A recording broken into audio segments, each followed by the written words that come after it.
There's no easier place to see how your shoulder girdle and shoulder joint interact with your cervical and thoracic than while performing extension exercises like Swan. So we're gonna do a basic Swan on the long box. I've got on one red spring. If you go lighter than that, just know that you're not really gonna be building strength, but you will be working mobility, your choice, your day, your client.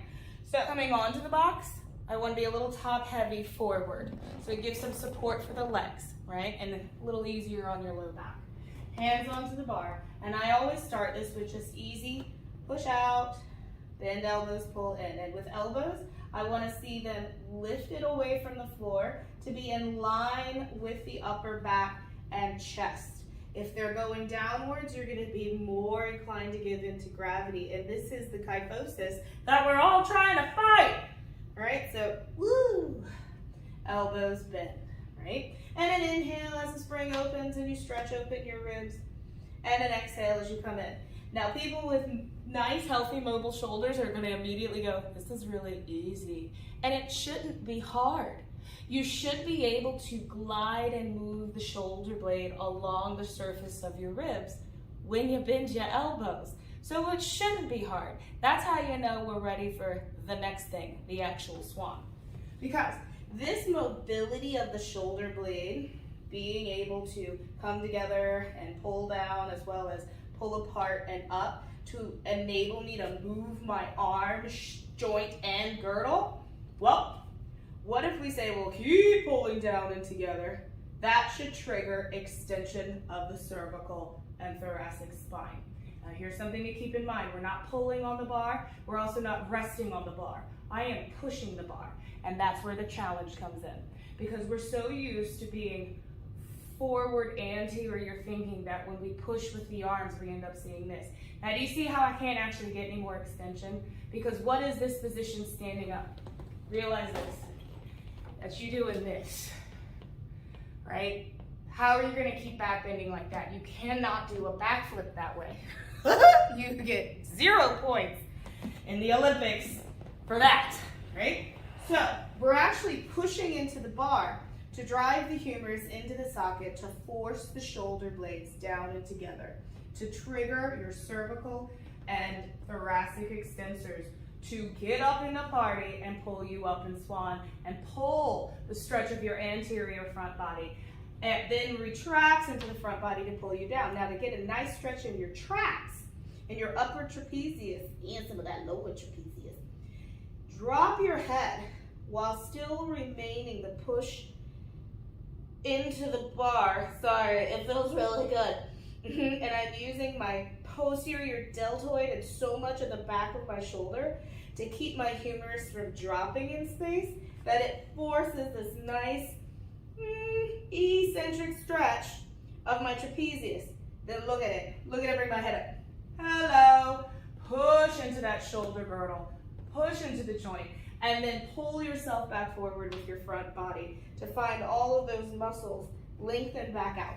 Because you still have to be able to figure out how to work the full concentric and eccentric action of all of the muscles in the joint and the girdle.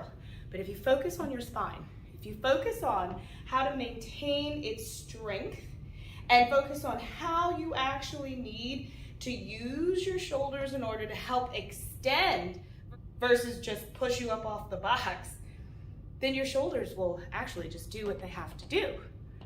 And we're gonna prove that now on the low chair. The standing push down front really comes out of the idea of doing a standing roll up, but then you're pressing into gravity as it's trying to shove you back. It's a fun little game, but you have to start from the idea that it's about your spine moving through space, not your arms trying to push the pedal down. So begin with the idea of just doing a roll down. I'm gonna back away from the pedal a little bit because I'm not trying to touch it just quite yet, right? Now, try not to start down here with the arms. Your brain already feels the weight of your arms down, hanging off your axial skeleton. You're gonna be more inclined to just go ahead and let that be a compressive slouch rather than a reaching curve, cat, elephant of your spine. So Find parallel to the floor. If you want to make it even more challenging, lift all the way up by the ears or as much as you can, where you're still trying to maintain the length of your spine. If bringing your arms up causes your shoulder girdle to displace, you're immediately going to see a conversation reaction at the base of your cervical and upper thoracic. But if you're just trying to move your arms, why would you need to do that, right? Okay, so sometimes it just starts with doing some arm circles, maybe some scoops. Remember your supine arms, you really do them everywhere. All right, so here I am. So if I start curving, it's not my arms. If I'm going to curve, it's going to be cervical spine into the thoracic. Therefore, I have to find the lift and support of the contraction of my abs versus dropping down. Not only that, I have to keep strength through my back body. I will not collapse into gravity. So, here I go.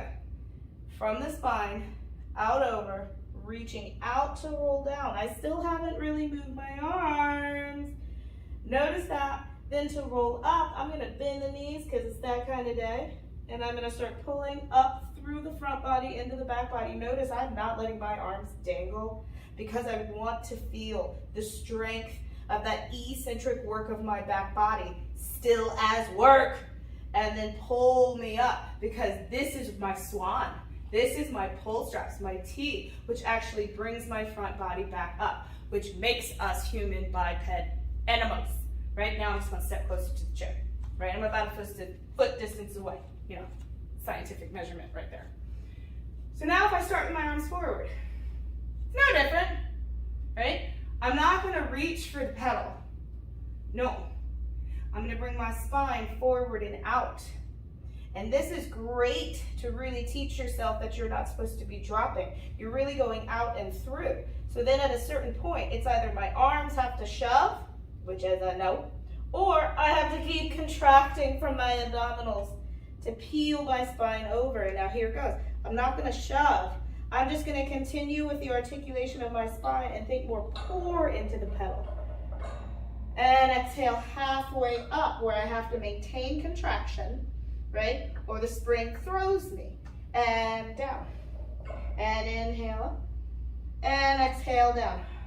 I like to exhale into the spring on the chair where you really need to pull together against its weight. Now, here's the fun part. If I'm going to take the pumps of the elbows, elbows have the choice of opening wide to the sides, or they have the option of bending straight back.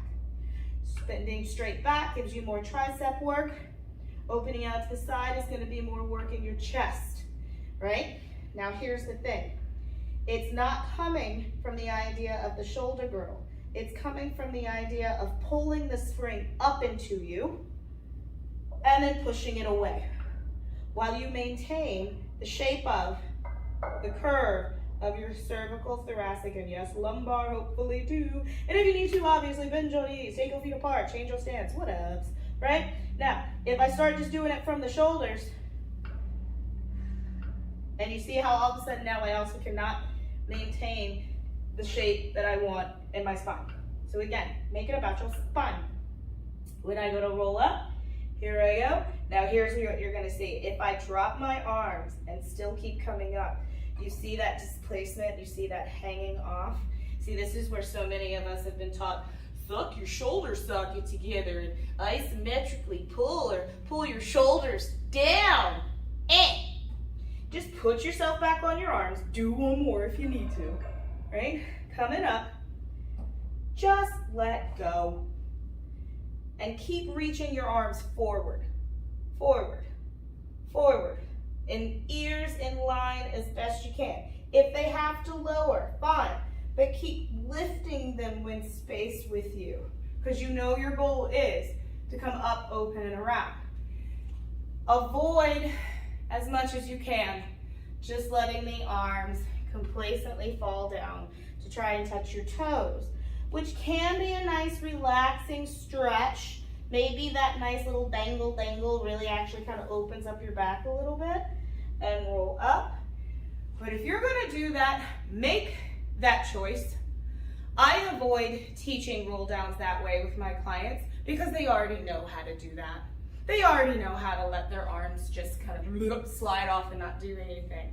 So I'm not going to reinforce something just because necessarily it feels good because they're used to doing it. It's not necessarily what they need to do to actually regain the strength and the healthy mobility.